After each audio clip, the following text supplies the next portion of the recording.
The lights in the Galactic Council chamber were bright enough to make anyone squint. Kwon Kim stood at the presentation podium, her hands resting calmly on the control panel. Behind her, holographic displays showed star maps, battle formations, and tactical analyses. She had spent 3 months preparing this presentation. Every detail had been checked twice. Every calculation verified. Every strategy tested in simulation. Around the circular chamber, representatives from 47 different species watched her. Some looked bored. Others whispered among themselves. A few weren't even paying attention. Busy with their datapads or having private conversations through Neuralinks.G1 continued speaking. Her voice was steady and professional. The Void Reapers will reach the outer colonies within 6 months. Their attack patterns suggest they adapt to conventional defensive tactics within hours. Our analysis shows they phase through standard shield frequencies and corrupt centralized computer systems. However, humanity has developed a counter-strategy based on decentralized command structures and unconventional engagement patterns. She pulled up another display. It showed human ships performing what looked like chaotic random movements. We call this dispersed pack tactics. Small groups operating independently, using electromagnetic bursts to disrupt Reaper coordination, then retreating before they can adapt. Our simulations show a 73% success rate in delaying their advance. Chancellor Veximer clicked his mandibles together. The sound echoed through the chamber. It was the insectoid equivalent of a dismissive laugh. "Commander Kim," he said, his translator rendering his words in perfect galactic standard, "humanity has been part of this council for 32 years. 32. My own species has been spacefaring for over 12,000 years. You speak of tactics as if you invented warfare." Several other representatives made sounds of agreement. High Merchant Quellis ruffled her feathers. "The child species offers advice to the elders." How charming. Kwon didn't react. She had expected this. Humanity always expected this. "With respect, Chancellor, we're not claiming to have invented anything. We're simply offering what has worked in our own experiences with your experiences." General Thross interrupted. His scales gleamed under the chamber lights. "You fought among yourselves on your single world for thousands of years. We have defended galactic civilization against threats you cannot imagine. Your entire military history is planetary skirmishes and tribal conflicts." Ambassador Hyunwoo Park sat in the human delegation section, his face carefully neutral. He was older than Ji-won, a career military man who had transitioned to diplomatic service. He had seen this pattern before. Every proposal humanity made was met with the same response: amusement, condescension, dismissal. Dr. Murray Choi sat beside him, her fingers gripping her datapad a little too tightly. She had helped develop the tactical algorithms Ji-won was presenting. Months of work. Brilliant work, if Murray was being honest. And it was being laughed at by beings who hadn't bothered to review the data. Gi-won took a breath. "If the Council would review the detailed analysis we've provided, we have reviewed it," Chancellor Veximer said. "Your suggestions are noted.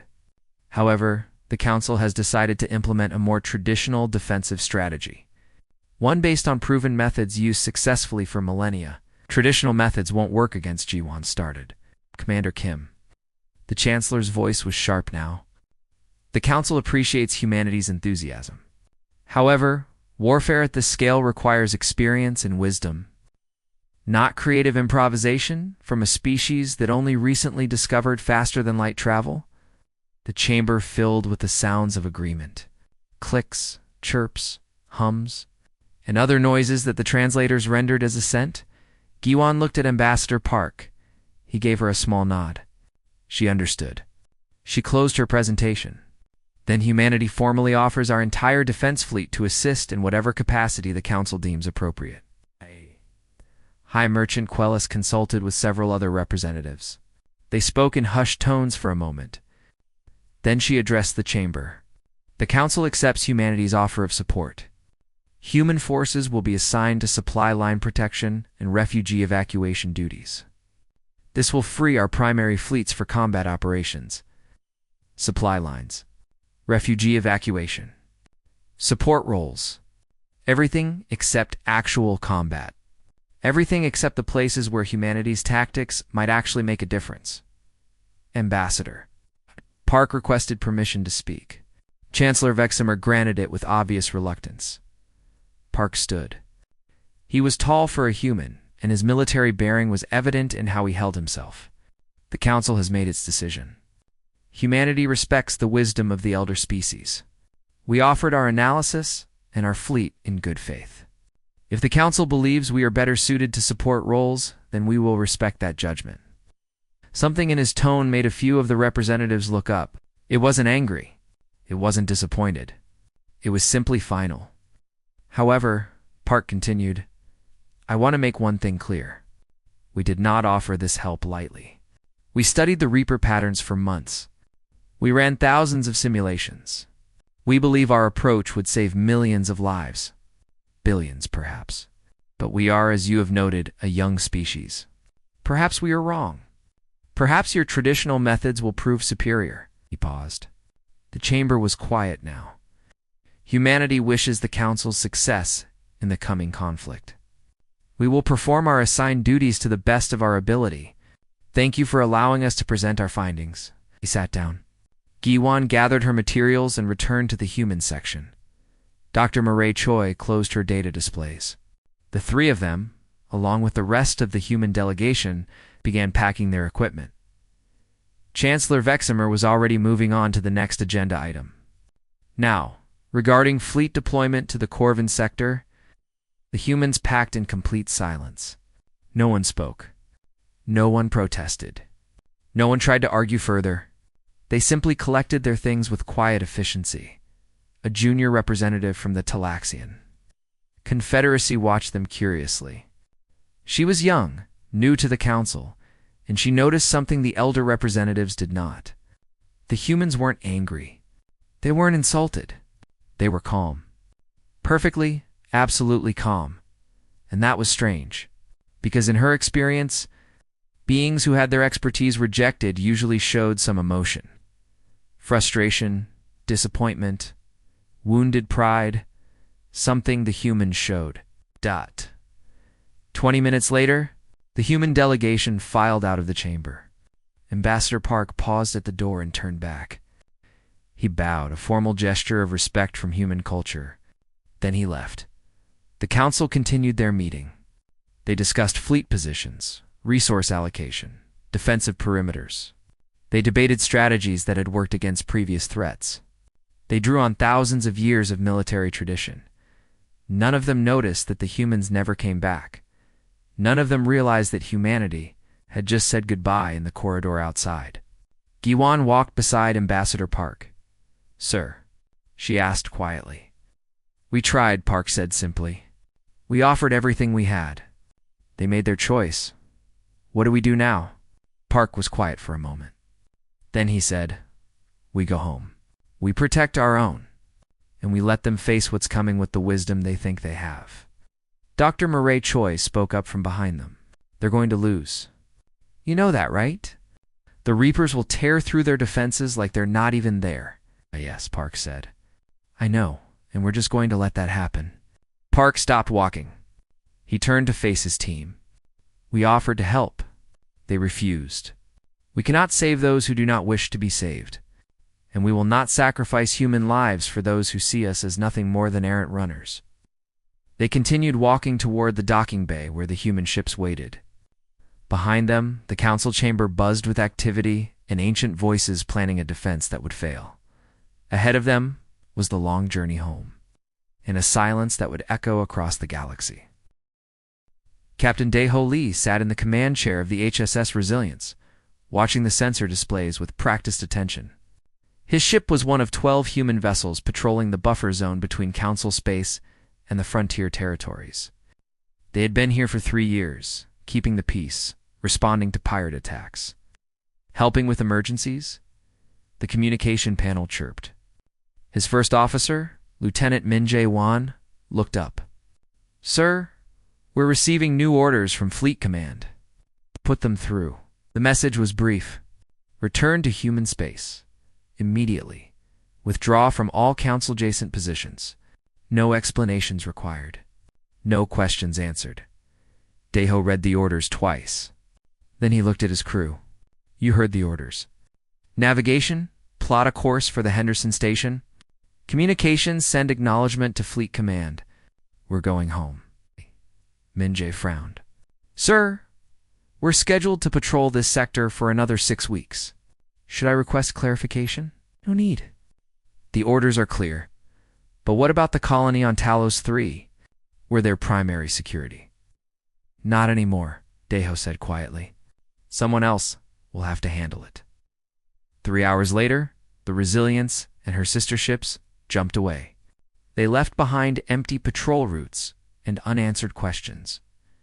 On the Council Station orbiting Axion Prime, High Merchant Quellis noticed something unusual in her morning reports.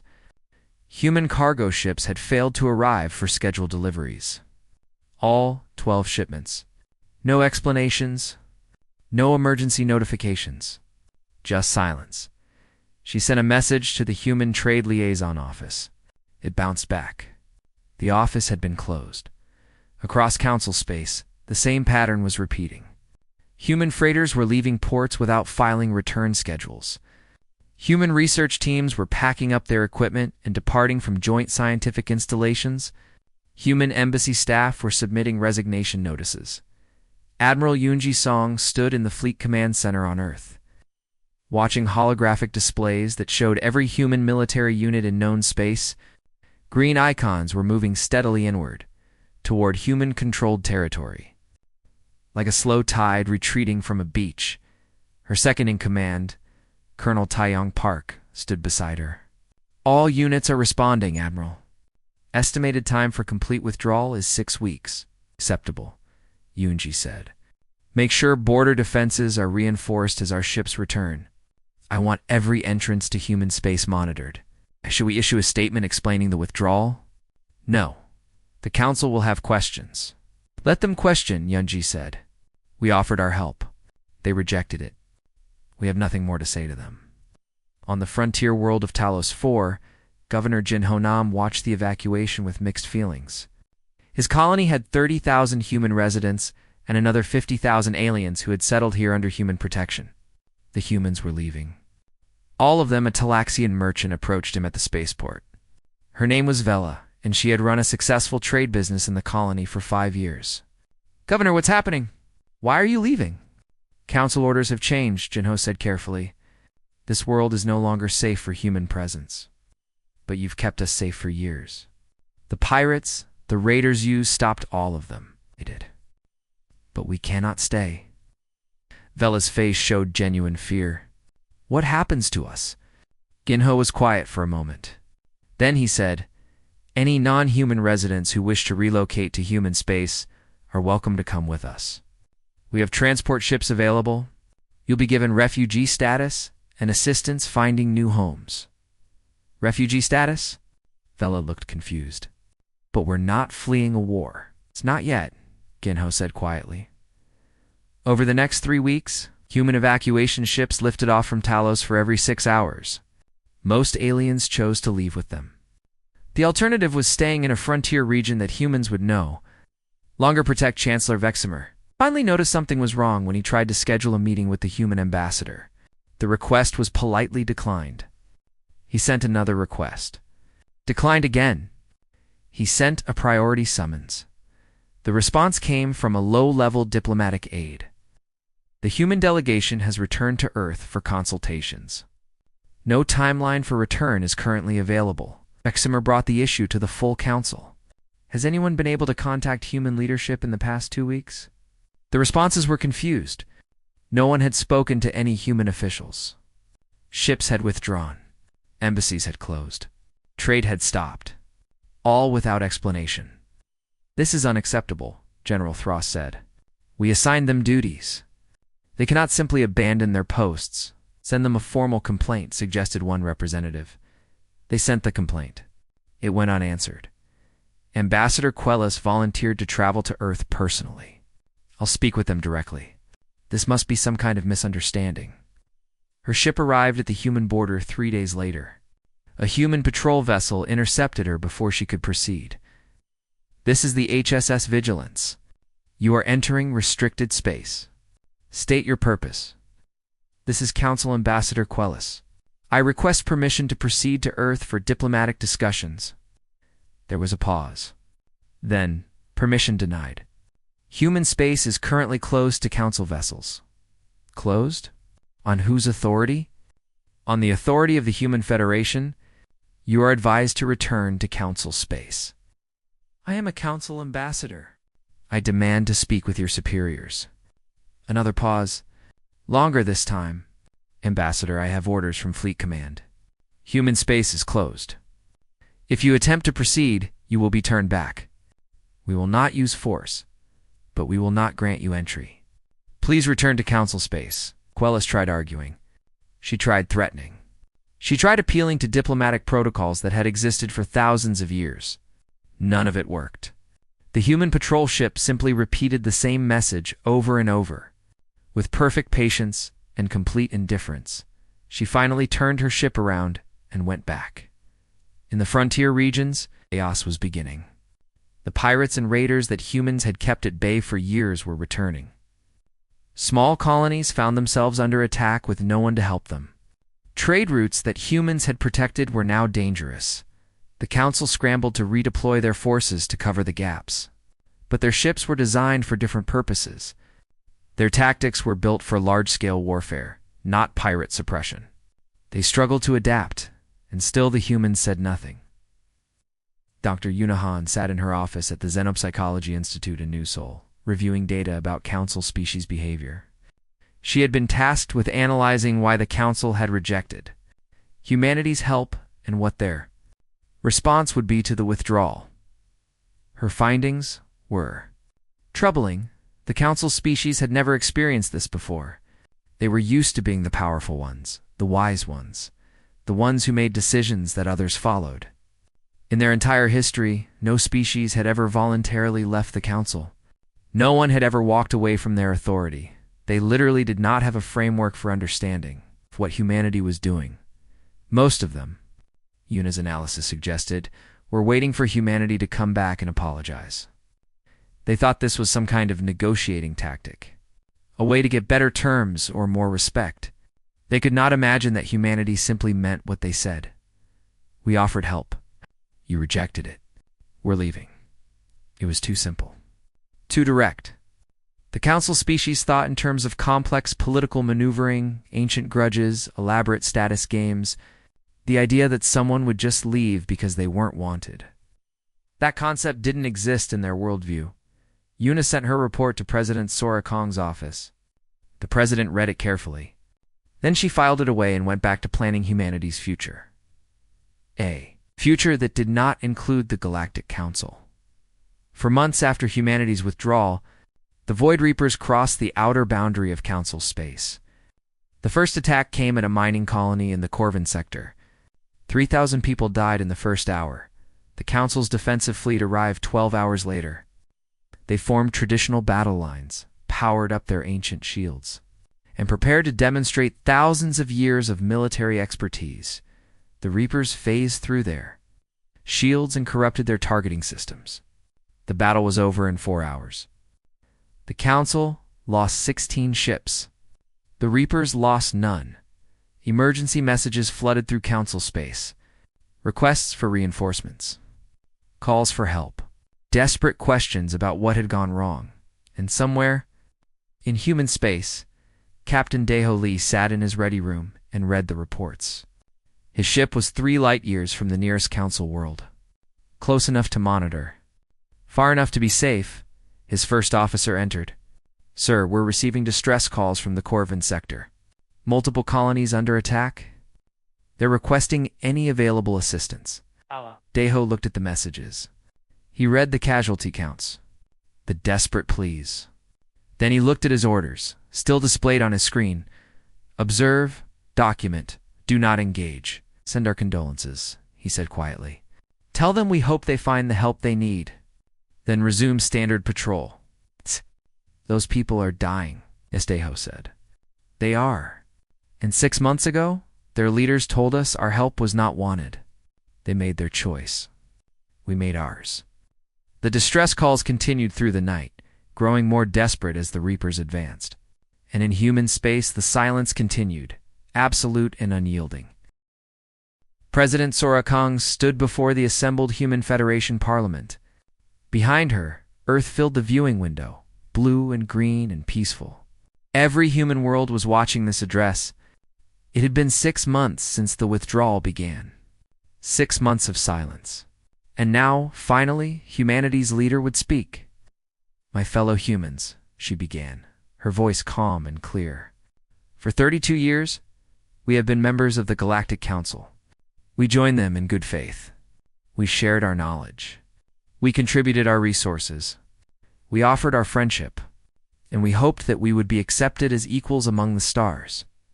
She paused, letting her words settle. That hope was misplaced. Not because the Council is cruel or evil, but because they cannot see us as anything other than children playing at civilization. And perhaps they are right. Perhaps 32 years is nothing compared to their millennia. Perhaps our ways seem strange and primitive to them. The Parliament chamber was completely silent. Every delegate was focused on her words. But being young does not mean being wrong. Being new does not mean being foolish. We offered them a strategy to fight the Void Reapers. They laughed at us.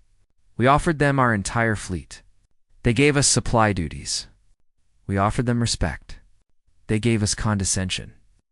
Sora's expression remained neutral, but there was steel in her voice. So we have made a choice. Not out of anger, not out of revenge, but out of simple practicality. We will focus on what we can control. Our own worlds, our own people, our own future. We will not waste our resources trying to help those who do not want our help. We will not sacrifice human lives for those who see us as servants rather than allies. She took a breath. The Council faces a threat. They have the wisdom of ages to guide them. They have technology older than our entire civilization. They have numbers and experience and all the advantages they told us we lacked. They do not need us. They made that very clear. So we will honor their judgment and leave them to face their enemy with the strategies they prefer. The address continued for another 10 minutes.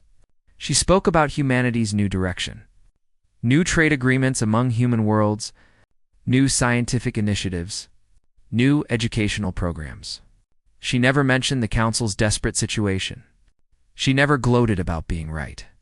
She simply talked about humanity's future as if the Council no longer existed, because for humanity, it didn't. General Minho Beek supervised the fortification of the border. Every jump gate leading into human space now had a defense station. Every approach vector was monitored. Human technology that had once been freely available to Council researchers was now classified at the highest levels. His aide, Major Sun-hee Kim, presented the latest intelligence reports. "Sir, the Council has lost 14 more systems. The Reapers are advancing faster than anyone predicted." "Than anyone at the Council predicted," Minho corrected. "Our predictions were quite accurate." "Yes, sir." "Should we revise our defensive preparations?" "No need. The Reapers are following exactly the pattern we identified. Our defenses are designed for that pattern. If they reach our borders, we'll be ready." "If they reach our borders, sir." Minho pulled up a tactical display. It showed Council space in red, human space in blue, and the Reaper advance in black. "Look at the advance rate. Look at the Council's remaining forces. Look at their defensive strategies, still using traditional battle formations, still trying to hold fixed positions. They're being destroyed systematically. At this rate, they have 4 months before total collapse. Then the Reapers will turn toward us and will implement the tactics the Council was too proud to use, and we'll see how effective they really are." Dr. Yunahan continued her analysis of Council psychology. She was fascinated, in an academic way, by what she was seeing. The Council still did not understand what had happened. They kept sending messages to human leaders. Not emergency requests. Not pleas for help, but complaints. Formal complaints about humanity abandoning its duties. Legal citations about Council membership obligations. Even threats of sanctions once the Reaper crisis was resolved. It was extraordinary. They were dying, and they were still trying to assert authority over the species that had tried to save them. Yuna compiled her observations into a report. She titled it, "The Psychology of Institutional Collapse." Why the Council cannot accept help. She sent it to the Federation's leadership and published it in academic journals. Let future generations learn from this. The refugee situation was getting worse. Smaller species were abandoning the Council alliance entirely. They packed whatever they could carry and fled toward human space. Human border stations processed thousands of them every day. Refugee Coordinator Soy-In Lee worked 20-hour days managing the crisis. Her team registered the refugees, provided medical care, assigned temporary housing. The humans were kind to them, patient with them. But they offered no military support. A Talaxian family arrived at Processing Station 7. The father, Beck, spoke broken Galactic Standard. Please, our world. The machines came. Everyone. We are all that's left. Soy-In processed their documentation with gentle efficiency. You're safe now. We'll find you housing, help you contact any relatives who may have escaped. You'll be fed and cared for. Oh. But our world. Can you send ships? Stop the machines. No, Soy-In said softly. We cannot. But you're strong. Everyone knows humans have good military. You can fight them. We offered to fight them. 6 months ago, we offered everything we had. The Council said no. Vec's face showed confusion and desperation. But that was the Council. The leaders. We are just people. We did nothing to you. Soy-In felt the weight of that truth. It was the innocent who always paid for the pride of the powerful. I know, she said, and I'm sorry. We will give you safety. We will give you a home. But we will not send our soldiers to die in a war we were told to stay out of. They were wrong. The leaders were wrong. Please. Yes, Soy-In agreed. They were wrong. And now everyone is paying the price for their mistake. Including you. Including all the refugees who come through here. But we cannot change what has already happened. We can only help you build something new. It was not the answer Vec wanted. It was not the answer any of them wanted. But it was the only answer humanity had. Chancellor Veximer sat alone in his chambers. The Council headquarters station was emptying. Half the representatives had fled to their homeworlds. The other half were evacuating to the inner territories. He had sent one final message to President Kang. Not a complaint this time. Not a legal citation. An apology. A genuine, heartfelt admission of error. We were wrong, he had written. You offered us wisdom, and we rejected it. You offered us help, and we mocked it. You offered us partnership, and we gave you contempt. We were wrong. Please, help us. Help the billions who will die if the Reapers continue their advance. Not for our sake, for theirs. The message had been sent 3 days ago. Veximer checked his communication panel every hour, hoping for a response. Any response, there was nothing. Just silence. The same silence humanity had maintained for 6 months. He finally understood. This was not a negotiating tactic. This was not political theater. Humanity genuinely did not care what happened to the Council anymore. They had offered help in good faith, been rejected, and moved on. They had actually moved on. It was incomprehensible to him. In Council politics, no one ever truly let go of anything. Every slight was remembered. Every advantage was pressed. Every relationship was maintained for future leverage. But humans, they just walked away. Envoy Quellis arrived at the human border for a second time. She had authorization from the Council to negotiate whatever terms necessary, to offer whatever concessions humanity wanted, territory, technology, even seats of leadership in a reformed council. The human patrol ship that intercepted her was commanded by Lieutenant Wuzhen Choi. He was young, professional, and absolutely unmoved by her status. Ambassador Quellis. You were told that human space is closed to Council vessels. I have emergency authorization. I must speak with President Kong. The President is aware of the situation. She has chosen not to meet with you. People are dying. Billions of people. Your species prides itself on compassion. How can you just watch? Wu Jin's voice remained calm. Ambassador, 6 months ago, Humanity offered everything we had to prevent exactly this situation. We were told our help was not wanted. We were told we were too inexperienced to understand real warfare. We were told to handle supply duties and stay out of the important decisions. We followed those instructions. We stayed out. We were wrong. I admit it. The entire council admits it, please. Yes, Wujin said quietly. You were wrong. And now, the consequences of that error are playing out. We are sorry for the people who are suffering, truly. But we will not sacrifice human lives for leaders who would have let us sacrifice. Those same lives 6 months ago in a war, they refused to let us help. Plan. What about the innocent people? The ones who had no say in the council's decision? They are welcome in human space as refugees. We will feed them, house them, protect them, but we will not fight their war for them. That decision was made by their leaders. Let their leaders bear the weight of it. Quellis tried everything, pleading, threatening, offering incentives. None of it worked. The young lieutenant simply repeated the same message with infinite patience and zero flexibility. Fleet Commander Taeyong Shin watched from the bridge of the HSS Defender as another council world burned. His ship was positioned exactly 3 light-years from the battle. Close enough to see everything, far enough to be safe. His orders were clear and simple. Watch, record, do not engage. The censored displays showed the systematic destruction of the Valkorian homeworld. Population, 7 billion. One of the oldest civilizations in the council. Their cities had stood for 15,000 years. Now they were Ashdot. His tactical officer, Lieutenant Bora Yang, kept her eyes on her console. She had been doing this for 2 months now. Watching worlds die. Recording their final moments. Never helping. It was taking a toll on the entire crew. Sir, she said quietly, I'm detecting escape pods. Hundreds of them. Maybe thousands. The Volcorians are evacuating what's left of their population. Can they reach the jump gate? No, sir. The Reapers have it blocked. The pods are just drifting, waiting for the machines to find them. Taeyong closed his eyes. Then he opened them and looked at his orders again.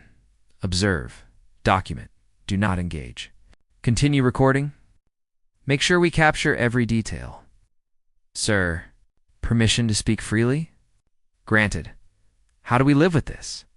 Just watching while people die? It was the question Taeyong had been asking himself every day. We live with it because we tried to stop it. We offered everything we had. They rejected us. We cannot save those who will not be saved. And we cannot sacrifice our own people for those who told us we were not worthy to help them. Bora nodded. But her expression showed she was not entirely convinced. Good. Taeyong did not want a crew that felt nothing. He just needed a crew that would follow orders even when those orders hurt. Dr. Junho Park sat in his laboratory on the research station orbiting Mars. He had been studying the Reaper technology for 8 months now. Not by examining captured units, there were none, but by analyzing sensor data from the battles, the patterns of their attacks, the way they adapted to defensive strategies. His conclusions were exactly what he had predicted 6 months ago. The Reapers were vulnerable to the tactics humanity had proposed. Decentralized command structures confused their coordination algorithms. Electromagnetic pulse weapons disrupted their phase shift capabilities. Guerrilla hit-and-run tactics prevented them from adapting quickly enough to form effective countermeasures. Everything humanity had offered would have worked. He sent his analysis to Fleet Command. With a note attached, confirmed. Original tactical assessment was accurate. Council defensive strategy remains ineffective. Projected Council's survival time, 6 to 8 weeks. The response came back within an hour. Noted. Continue analysis. Maintain defensive preparations. Junho stared at that message for a long time. Continue analysis. As if this were just an academic exercise. As if billions of beings were not dying while he watched. His colleague, Dr. Nari Kim, found him in the observation lounge that evening. He was staring out at the stars, a drink in his hand. You know, The council databases are falling apart, she said, sitting beside him. Their central archives were in the Corvin system. That system fell 3 days ago. Thousands of years of accumulated knowledge, just gone. I know. We could have saved it. We had people embedded in their research institutions. We could have copied everything before we left. We didn't, Junho said simply. Why not? Because they told us our knowledge was primitive. They told us we had nothing to teach them. So we left their knowledge right where they kept it. With them, Nari was quiet for a moment. We're being cruel, no, Junho said. We're being honest. They did not value our help when we offered it. We will not force them to accept it now. That is not cruelty. That is respect for their decision. Respect that costs them everything. Yes, and that is the price of pride. Refugee Coordinator Soyeon Lee stood in Processing Station 12, watching another wave of survivors arrive. There were so many now. The stations were overwhelmed. Temporary housing had become permanent settlements. Human worlds were accepting refugees by the millions. An elderly Quellis approached her. His feathers were burned, his breathing labored. He had a data crystal clutched in his hand. Please, he said in broken standard. This is all that remains of my world's history. Our literature. Our music. Our science. The Reapers destroyed everything else. I am the last of my species. Can you? Can you keep this safe? Soyeon took the crystal gently. We will preserve it. We will make sure your people are remembered. Why? The Quellis asked. Why do you help us now? Why not 6 months ago? We tried 6 months ago. Your leaders said no, and now you save us anyway. No, Soyeon said carefully. We save you. The individuals, the refugees, we give you safety and shelter. But we do not save your worlds. We do not fight your war. There is a difference. The Quellis looked confused. Then understanding dawned. You help the people, but not the civilization. Yes. The civilization rejected us. The people had no choice in that. So we help the people. But the civilization must face the consequences of the choices its leaders made. That is, complicated. Yes, Soyeon agreed. It is. She watched the old Quellis shuffle away to join the processing line. Then she looked at the data crystal in her hand. One species' entire history reduced to something she could hold in her palm. Soon there would be thousands of these crystals. Maybe hundreds of thousands. All that would remain of civilizations that had stood for millennia. And humanity would preserve them all. Because that was who humans were. They would not fight the war. But they would remember the fallen. Chancellor Veximer broadcast from the emergency council chambers. They had relocated to a fortified station in the inner territories. Only 15 representatives remained. The rest were dead or missing. This is a message to all surviving council members, he said, his translator struggling with his weakened voice. The Reapers have broken through our primary defenses. We estimate for weeks until they reach the core worlds. I am hereby dissolving the Galactic Council. All member species are released from their obligations. Save yourselves however you can. He paused, his mandibles trembling. I want to say something to humanity. I know you will not help us. I understand why. We were offered salvation, and we rejected it because of pride, because we could not imagine that a young species could teach us anything. We were fools, and now we pay for that foolishness. Another pause. Longer this time, but I want humanity to know this. You were right. About everything. Your tactics would have worked. Your strategy would have saved us. And your warning was accurate. We should have listened. We should have trusted you. And I am sorry. Not because I want your help now. I know that ship has sailed. But because you deserved better than what we gave you. You deserved respect. You deserved partnership. You deserved to be heard. He looked directly at the camera. If humanity is watching this, know that you were right to leave us. You owed us nothing, and we gave you less than nothing. We gave you contempt. Goodbye, and good luck facing the Reapers when they come for you. I hope you fare better than we did. The broadcast ended. President Sora Kang watched it in her office. She watched it 3 times. Then she sent a single message to the communications array. Message received. Acknowledgement sent. Nothing further required. General Thros made his last stand in the Corvin Fortress, the Council's greatest military installation. He had 5,000 soldiers with him. They were all that remained of the once mighty Council. Defense forces. The Reapers came in a wave of black metal and corrupted code. Thros's forces fought with everything they had: ancient weapons, modern shields, tactical brilliance accumulated over millennia. It made no difference. The Reapers phased through their defenses. They corrupted their targeting systems. They adapted to every strategy in minutes. The battle lasted 6 hours. The entire fortress fell. General Thros died in the command center, his weapon empty, his soldiers dead around him. His final transmission was simple: to whoever finds this recording, the Reapers cannot be stopped with traditional warfare. You need new tactics, unconventional approaches, the kind that humans offered us. We were wrong to reject them. Do not make our mistake. The transmission was received by a human monitoring station. It was filed in the archives. No action was taken. Survivor. Grixtel was a young scientist who had been studying quantum mechanics at a council research station. When the Reapers came, he grabbed what data he could and ran. He spent 3 weeks in an escape pod before human ships found him. He was brought to Processing Station 15. During his debriefing, he presented critical intelligence about the Reapers' operational patterns, information that had cost his entire research team their lives to gather. The human intelligence officer, Captain Guan Song, reviewed the data carefully. This is excellent work. Your team should be commended. They're dead, Grixtel said flatly. All of them. The Reapers killed them. Will this information help you fight them?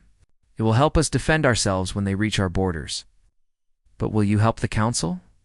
There are still billions alive in the core worlds. No, we will not help the Council. Grixtel stared at her. You have the information now. You know how to fight them? And you will just let billions die? The Council had this information 6 months ago. We gave it to them. They rejected it. We cannot force them to accept help they do not want. 1 year after humanity's withdrawal, President Sora Kong walked through refugee settlement 7 on the human colony world of New Haven. The settlement housed 50,000 aliens from 17 different species, all survivors of the Council collapse, all under human protection. The settlement was organized and clean. Human aid workers had established schools, medical centers, and job placement programs. The refugees were safe, fed, and given opportunities to rebuild their lives. But they were not citizens. Not yet. That would take time and integration. A group of Talaxian children played in a park that human engineers had built. They laughed and chased each other, too young to remember the worlds they had lost. Their parents watched from nearby benches, their expressions mixing gratitude with grief. An elderly Quellis approached Sora. His name was Vekin, and he had been a council representative once. Now he was just another refugee. President Kang, may I speak with you? Of course. They walked together along the settlement's main path. Other refugees nodded respectfully as Sora passed. They knew who she was. They knew she was the one who had said no when the council begged for help. I want to understand, Vakan said. You save us as individuals. You give us homes, food, protection. But you let our civilizations die. Why this distinction? Sora considered her answer carefully. Because civilizations are built on choices. Your leaders chose not to listen to our warnings. They chose to reject our help. Those were their civilization's choices, and civilizations must face the consequences of their choices. But you, as individuals, made no such choice. You were simply living your lives. So, we save you. But we could not save a civilization that actively refused to be saved. That seems cruel. Does it? We offered help when it could have prevented all of this. We were told we were too primitive to understand. We were told to stay out of important decisions. We followed those instructions. How was that cruel? Vekin was quiet for a long time. It is not cruel. It is just final. There is no negotiation. No second chances. Just consequences. Yes, Sora agreed. That is exactly right. Humans are strange, Veckan said softly. The other species would have helped anyway. They would have demanded tribute or territory or submission, but they would have fought. Humans just leave. The other species are gone now. Perhaps their way was not as effective as they thought. At the border station designated Defense Point Alpha, Admiral Yunji Song prepared for the battle she had known was coming for a year. The Void Reapers had finished consuming Council space. Now they were turning toward human territory. Her fleet was ready. 147 ships, arranged in patterns that looked random to conventional military thinking. No traditional battle lines. No fixed defensive positions. Just small groups of vessels scattered across a vast area, ready to swarm like insects. Colonel Taiyang Park reviewed the tactical displays. All units report ready, Admiral. The Reapers should reach the border within 6 hours. Good, make sure every captain remembers. No heroic stands. Hit and run. Disrupt and retreat. We are not trying to destroy them in one battle. We are trying to make them bleed. They don't bleed, sir. Unji smiled grimly. Then we will make them malfunction. Transmit final orders to all ships. And Colonel. Yes, sir. Make sure everyone knows this is not about revenge. This is not about proving we were right. This is about protecting human space. Nothing more. 6 hours later, the Reapers arrived. They came in the formation that had destroyed the Council. Massive waves of machine intelligence. Coordinated and unstoppable. They met an enemy that refused to fight the way they expected. Human ships did not form battle lines. They did not try to hold positions. They struck from unexpected angles, fired electromagnetic pulse weapons that disrupted Reaper coordination, then jumped away before the Reapers could adapt. One group of ships would attack from above. While the Reapers adjusted to face that threat, another group would strike from below. When the Reapers moved to intercept, both groups would retreat, and a third would attack from the side. It was the warfare of mosquitoes against elephants. Annoying, persistent, infuriating, and it worked. The Reapers tried to adapt. They split their forces to cover multiple angles. Human ships immediately concentrated fire on the divided units. The Reapers tried to reunite. Human ships scattered again. The Reapers tried to predict human movements. Human commanders changed their patterns randomly. After 12 hours of combat, the Reapers had advanced exactly 0 light-years into human space. They had lost 18 units. Human losses. 3 ships, Commander Ji-won Kim, led Strike Group 7 in a raid on a Reaper formation. Her ship, the HSS Defiant, jumped in behind the enemy, fired a full spread of kinetic penetrators mixed with electromagnetic warheads, then jumped out before the Reapers could target her. Her tactical officer, Lieutenant Hyun-Soo Park, monitored the results. Direct hits. Reaper Unit 7 is showing coordination failure. They are drifting out of formation. Mark it as a priority target for Strike Group 9. Helm, jump us to position Theta 7. We have another pass to make. This was the warfare the Council had called primitive. The tactics they had dismissed as inadequate for real combat. And it was tearing the Reapers apart. Lieutenant Haijin-yoon was fresh from the academy, stationed on her first combat assignment aboard the destroyer HSS Vigilant. She watched the battle unfold from her position at the communications console. She was young enough that she had not been born when the Council rejected humanity's offer. During a brief respite between engagements, she asked her commander, Captain Minseo Choi, the question that had been bothering her, "Sir, should we have helped them anyway? The Council, I mean, even though they said no?" Minseo was quiet for a moment. She was a veteran who had served during the Council years. She had been in the room when the rejection happened. "What do you think, Lieutenant?" I think a lot of people died who did not deserve to die. Children, scientists, artists, people who never made the decision to reject our help." "You are right. Those people did not deserve to die. But if we had forced our help on the Council after they rejected it, what message would that send? That human judgment does not matter? That we only exist to serve others, whether they want us to or not?" That our soldiers' lives are worth less than the pride of those who insulted us? Haijin frowned. I do not have an answer. Neither do I, not a good one. We made a choice. It was not a happy choice. It was not a simple choice. But it was our choice. And we have to live with it. You think we made the right choice? I think we made the only choice we could make and still respect ourselves. The battle continued for 3 days. The Reapers kept trying to breach human defenses.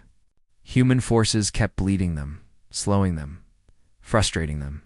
Finally, the Reaper Collective did something it had never done before. It retreated. Not a full withdrawal. Just a repositioning.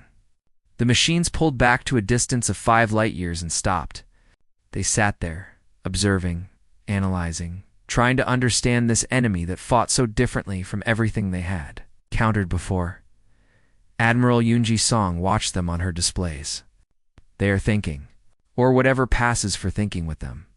They cannot figure us out. What do we do, Admiral? We wait. Let them think. Let them wonder. And if they come at us again, we make them pay for every meter they advance. On Earth, in the Human Government Archives, Dr. Yunahan conducted an analysis of the first human rapport engagement. Her report would be distributed to every military academy in human space. The council fell because they fought the war they wanted to fight, not the war they needed to fight, she wrote. They used tactics that had worked for thousands of years against conventional enemies. The Reapers were not conventional. Humanity survived because we had no ancient traditions to constrain us. We had no pride in old methods. We simply looked at the problem and found solutions that worked. She paused in her writing, thinking about the billions who had died. The civilizations that had collapsed, the ancient wisdom that had proven worthless when it mattered most. Perhaps there is a lesson here about the danger of experience. The council knew so much that they could not learn anything new. They had won so many battles that they could not imagine losing. They had been powerful for so long that they could not conceive of weakness. Humanity, being young, had no such limitations. We could try new things because we had no old things to cling to. In Refugee Settlement 7, a group of former council representatives gathered for a memorial service. They were honoring the civilizations that had fallen, the worlds that no longer existed, the billions who had died. Veckan spoke at the service. We built empires that lasted millennia. We explored the galaxy before humans even discovered fire. We thought our age made us wise. But age without humility is not wisdom. It is just stubbornness. He looked at the humans who had come to observe the service. They stood respectfully in the back, not intruding, but showing their support. Humans are not better than us, Veckan continued. They are not smarter, or stronger, or more advanced. But they have something we lost somewhere in our thousands of years of dominance. They have the ability to admit when they do not know something. The willingness to try new approaches. The courage to be wrong.